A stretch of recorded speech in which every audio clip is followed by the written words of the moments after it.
കാട്ടാളൻ റിലീസ് തീയതി പ്രഖ്യാപിച്ചു. ക്യൂബ്സ് എന്റർടൈൻമെന്റ്സിന്റെ ബാനറിലെത്തുന്ന ഈ ചിത്രം മെയ് 28-നാണ് ആഗോളതലത്തിൽ പുറത്തിറങ്ങുന്നത്. പോൾ ജോർജ് സംവിധാനം ചെയ്യുന്ന കാട്ടാളനിൽ ആന്റണി വർഗീസ് പെപ്പയാണ് നായകൻ.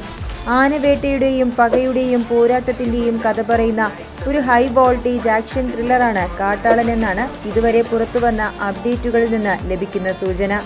അടുത്തിടെ പുറത്തിറങ്ങിയ കഥാപാത്രങ്ങളുടെ ക്യാരക്ടർ പോസ്റ്ററുകളും ഏറെ ശ്രദ്ധ നേടിയിരുന്നു. മലയാള സിനിമ ഇന്നുവരെ കാണാത്ത തരത്തിലുള്ള ഒരു ദൃശ്യവൈഭവമായിരിക്കും ഈ സിനിമ സമ്മാനിക്കുക എന്നാണ് കരുതുന്നത്.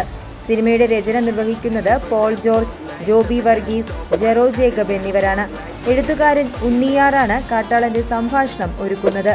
മലയാളത്തിലെ ഏറ്റവും വയലൻസ് നിറഞ്ഞ സിനിമ എന്ന വിശേഷണമുള്ള ക്യൂബ്സ് എന്റർടൈൻമെന്റ്സിന്റെ തന്നെ മാർഗോയെ കടത്തിവെട്ടുമോ കാട്ടാളൻ എന്നാണ് ഇനി നമുക്ക് അറിയേണ്ടത്.